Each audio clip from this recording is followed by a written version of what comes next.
Voltamos para o terceiro e último bloco do programa Polêmica, lembrando a você que dicas, críticas e elogios ao programa, programapolêmica@gmail.com, e também agora nós temos o youtube.com/programa polêmica, onde você encontra todos os programas que você não tiver a oportunidade de ver dentro da grade da Terceira Via TV. Nesse terceiro bloco, vamos concentrar um pouquinho no projeto do Rafael, mas eu tenho ainda algumas perguntas, explorar um pouco mais a Amanda, explorar essa oportunidade que a gente tem de conversar aqui com o travesti. Amanda, me diz uma coisa. Nós colocamos no bloco passado essa diferenciação entre o homossexualismo e o travesti. Quais foram as alterações físicas que você achou importante você fazer para se aproximar mais da sua identificação que você entende como a melhor para você? Bem, uma travesti, ela nunca está satisfeita com aquilo que ela tem. Eu não tô, eu quero mais coisas, eu tô muito no meu início, eu comecei com 29 anos, já de forma tardia. Você tem quantos anos hoje? Tenho 32. Comecei usando hormônio, eu queria ter a oportunidade de pôr o silicone, de fazer uma modelagem mais um pouco no corpo. Trazer a sua silhueta mais pro lado feminino. Aí você fez o quê? Prótese de seio? Não, ainda não. Só silicone? Não. Nada? Não. E você pretende futuramente, já pensou nisso, ou isso aí é uma coisa... Só o hormônio. Mas esse hormônio que você fala é para se aproximar mais do visual feminino, é isso que você quer dizer? Agora, as cirurgias de transformação de sexo, qual a concepção, qual o pensamento que você tem, até por ser assistente social também. Como que você vê isso? Olha só, é uma política pública, ela está disponível para quem dela procurar na UERJ, no Hospital Universitário da UERJ.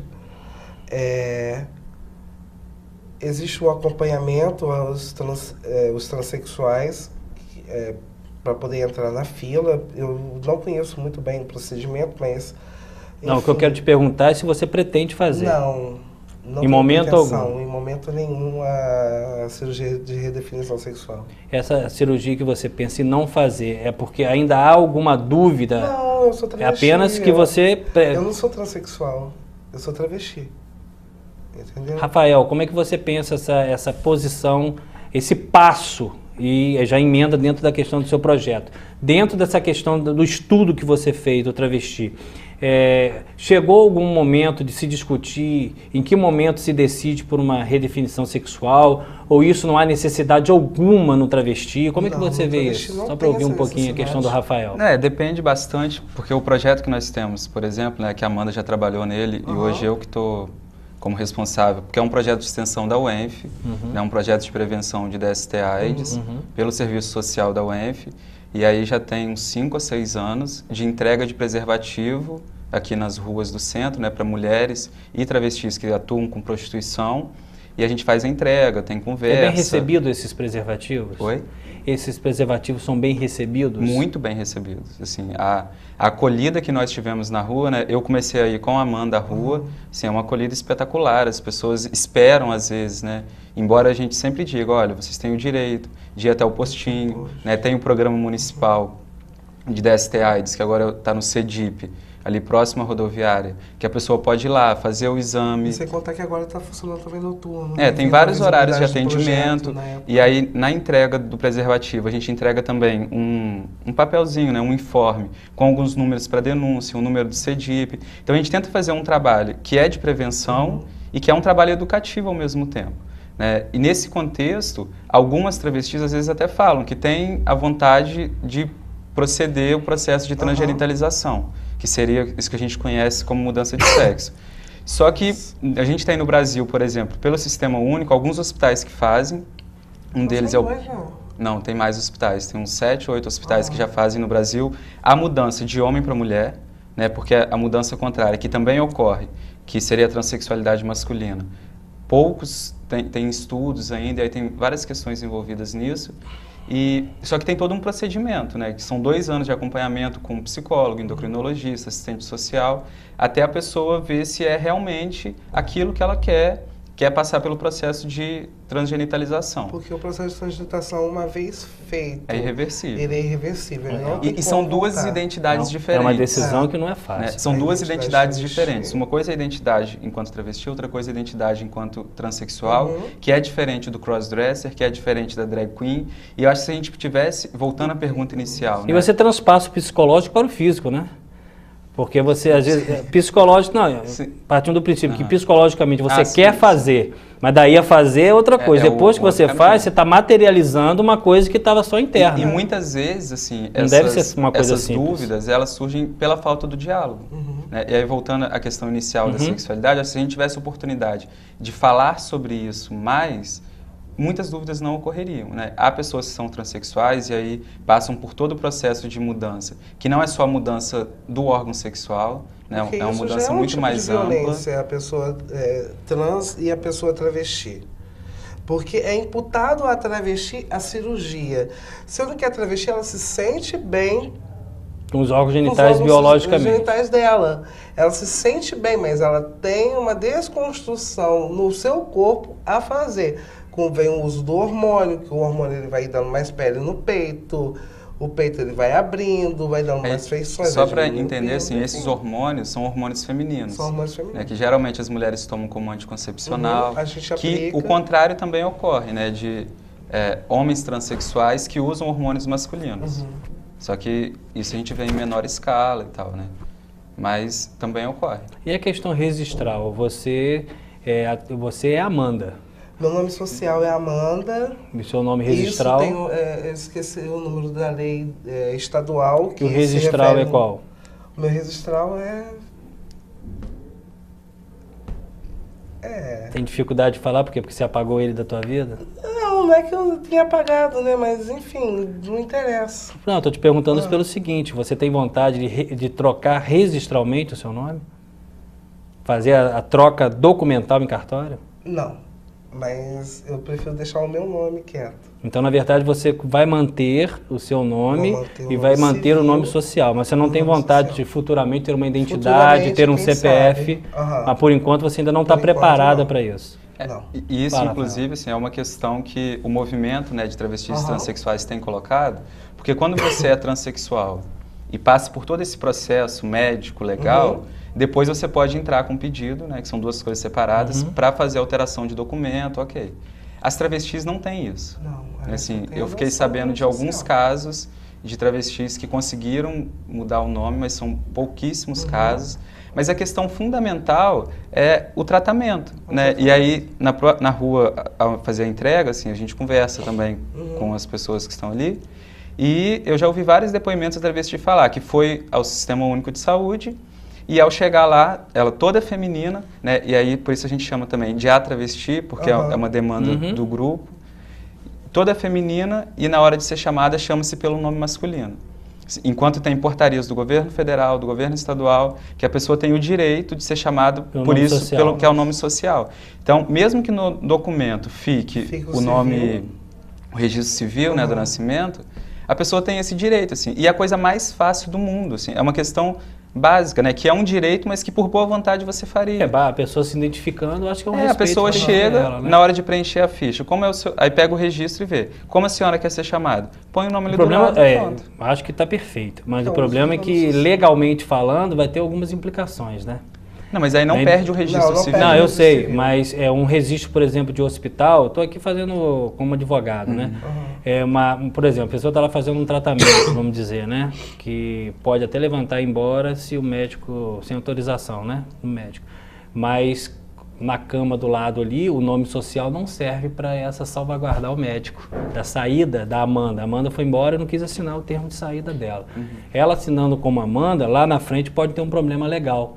Então, eu acho que é importante a gente discutir futuramente dessa possibilidade desse nome social ser incluído como nome registral. Mas esse nome já tem social, de todas as fichas que você vai pautada nessa lei estadual que você falou, dentro dos sumários, laudos médicos e tal, o nome civil e o nome social embaixo. Os dois acompanham. Os dois acompanham. Com a mesma validade, com o mesmo peso. Com a mesma validade, com o mesmo CPF. Perfeito. Porque eu acho que a questão, assim, no caso da saúde, por exemplo, é não deixar com que essa pessoa saia.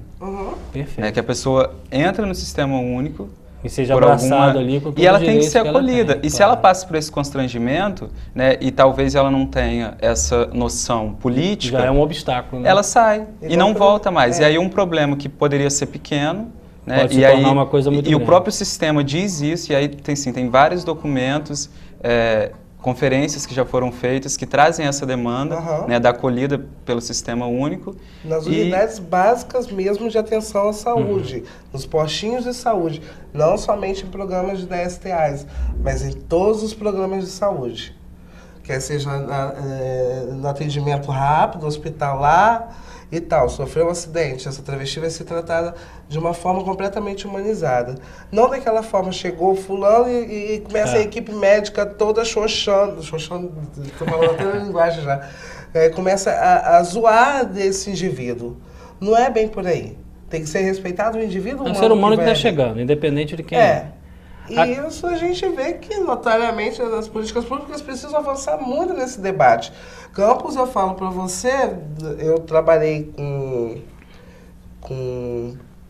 em parceria com o Programa Municipal da ST-AIDS e tal, e tinha essa reclamação das travestis. É lógico que algumas falavam, não, mas eu fui bem atendida lá. Mas isso é uma realidade do Programa Municipal da ST-AIDS. É pontual, né? Do pontual, é uma realidade do programa da ST-AIDS. Depois que o nosso projeto foi para a rua, ele deu andamento, né, Rafael? Foi se criado atendimento noturno, entendeu? Para poder acolher esse público da noite. E a gente vê que dentro do programa da ST-AIDS deu um pontapé inicial, mas precisa se avançar mais. Mas dentro da perspectiva das unidades de saúde, que é o que elas reclamam, ainda não se avançou. No que diz respeito às políticas de assistência e direitos humanos, Campos não tem. Só Rio, né? De programa específico LGBT, É. não.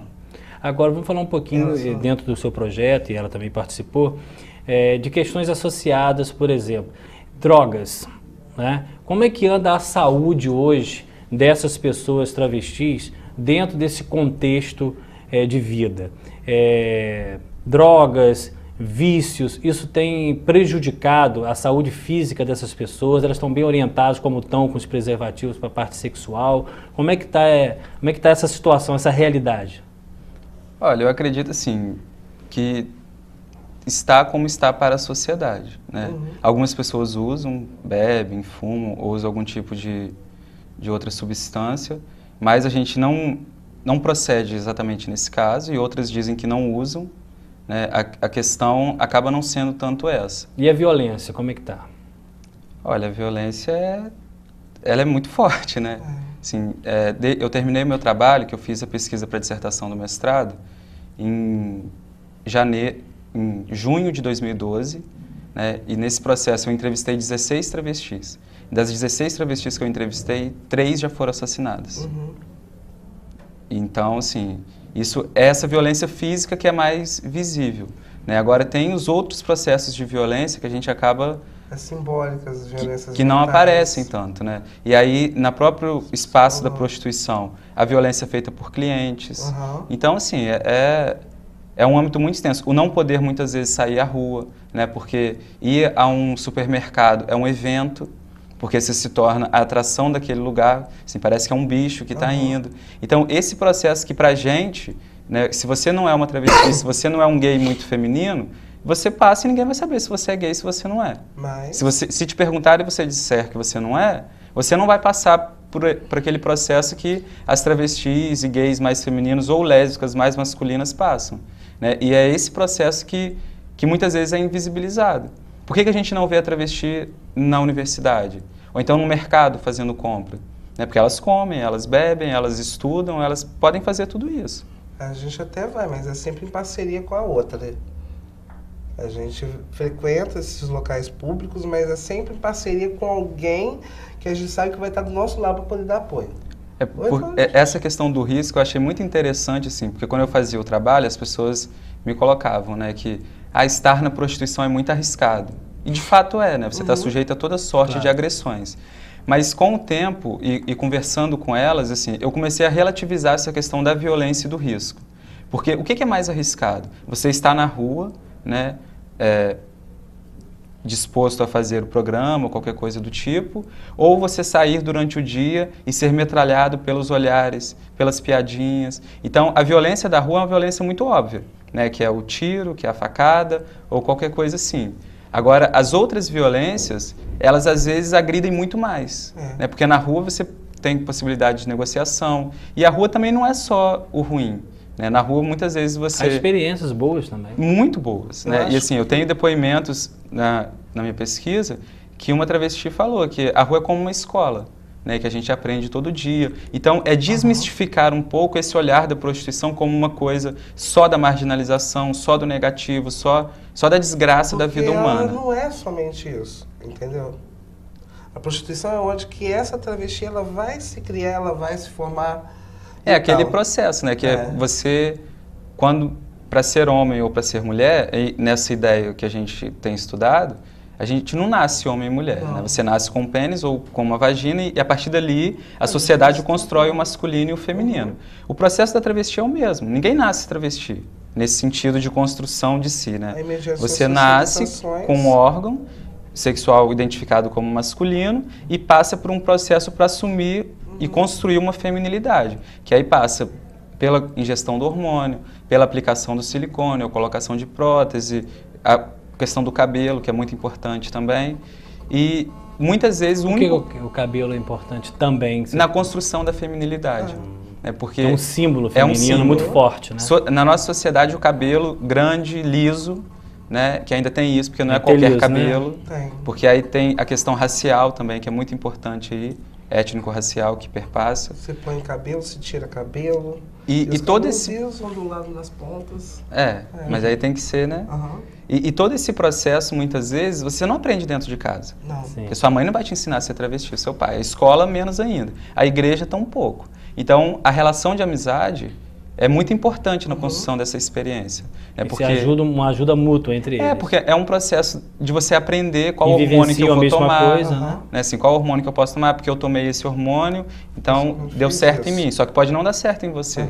Mas é uma dica, aí tomar hormônio, tomar alguma outra coisa. Né? A questão do silicone, que prótese colocar, como, com quem. Então, forma-se uma rede que é muito interessante. Protetiva e esclarecedora entre eles. Dentro da UENF, como é que o seu trabalho foi recebido? Eu quero saber, por exemplo, a gente está falando aqui, eu quero saber das construções morais dessas pessoas que você levou para lá. Nós temos muito preconceito? Então, o projeto, quando eu entrei, ele já era realizado pela Amanda. Né? E aí o projeto não ocorre dentro da UENF, ele ocorre na rua. Sim, mas ele é conhecido lá. Estou falando qual é a recepção dele lá. É uma boa recepção? É uma recepção esperada para que ele avance? Sim. Assim, nós temos já 5 ou 6 anos o projeto. Como um projeto de extensão. Nas ciências sociais, estudar travestilidade, que é aquele exótico e tal, né?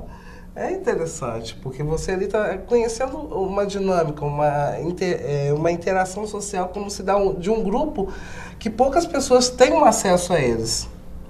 Então, para as ciências sociais, isso é legal. Perfeito. Entendeu? Nós temos... Para o serviço social foi meio complicado.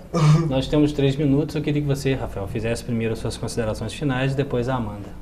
Bem, eu gostaria de agradecer, né, a oportunidade. Eu acho que quanto mais espaço a gente tiver para poder discutir essas questões, e me coloco disponível para outras atividades que forem acontecer, convidar para as pessoas participarem das atividades que são feitas em campus. Então, nós tivemos a Semana da Diversidade agora em setembro. É possível que em novembro ocorra a 8ª Parada do Orgulho LGBT. E aí são sempre atividades feitas antes do evento também. Então, a gente tem na UF ou na UENF, em alguns espaços, debate, filme. E é isso. Eu acho que é uma luta que passa por todo mundo, né, que é lutar, de fato, pelos direitos humanos. Perfeito. Amanda, muito obrigado. Obrigado a você. Vamos parar de debater mais um pouco sobre a questão e tal. Eu acho que as mesas estão sendo feitas, os grupos estão se reunindo e tal. Então, a questão agora é tentar avançar sobre a temática. Perfeito. Nós estamos terminando mais um programa Polêmica e até semana que vem.